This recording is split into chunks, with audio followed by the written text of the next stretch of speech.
നാളെ ഏപ്രിൽ 1-ാം തീയതി പിയുടെ അമ്മയുടെ ബർത്ത്ഡേ ആണ്. പൊതുവേ യാതൊരു എക്സ്പെക്റ്റേഷൻ ഇല്ലാത്ത ഒരാളാണ് പിയുടെ അമ്മ എന്ന് പറയുന്നത്. അതുകൊണ്ട് തന്നെ ഞങ്ങൾ രണ്ടാളും കൂടി ചെറിയൊരു ബർത്ത്ഡേ സർപ്രൈസ് കൊടുക്കാനൊക്കെ പ്ലാൻ ചെയ്തു. ഞാൻ കുറച്ച് ഗിഫ്റ്റൊക്കെ വാങ്ങിച്ചു. രാത്രിയായപ്പോൾ അമ്മ ഉറങ്ങിയതിന് ശേഷം ബലൂണൊക്കെ വീർപ്പിച്ച് കറക്റ്റ് 12 മണിയായപ്പോഴത്തേക്ക് അമ്മയെ വിളിച്ചുകൊണ്ട് സിറ്റുവേഷനിൽ കാണുന്നു.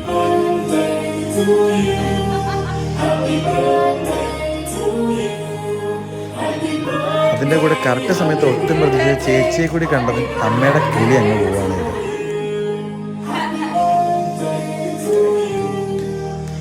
ഒട്ടും പ്രതീക്ഷിക്കാതെ ഇതെല്ലാം കൂടെ കണ്ടതിൻ്റെ ഒരു അന്താള് ഇപ്പം അമ്മയുടെ മുഖത്ത് എടുത്ത് കാണാനുണ്ടായിരുന്നു.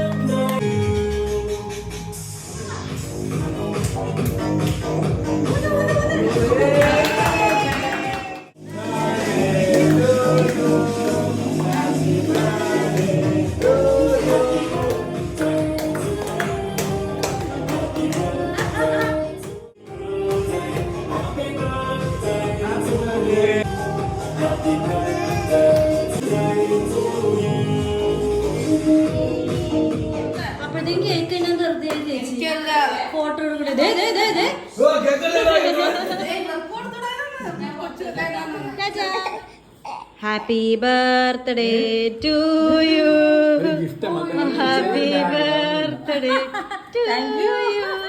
പിയുടെ അമ്മയ്ക്ക് ഒരു കാര്യത്തിൽ എക്സ്പെക്ടേഷൻ ഇല്ലാത്തതുകൊണ്ട് തന്നെ എന്തെങ്കിലും സർപ്രൈസ് ചെയ്യുമ്പോഴത്തേക്ക് ഭയങ്കര സന്തോഷമാണ്. കാരണം പുള്ളിക്കാരത്തിന്റെ മുഖത്ത് അത് എടുത്ത് എപ്പോഴും കാണിക്കുന്നതായിരിക്കും. കൂടി മേടിച്ചാണ്, ഞങ്ങളുടെ ഒറ്റയ്ക്കുള്ളതല്ല.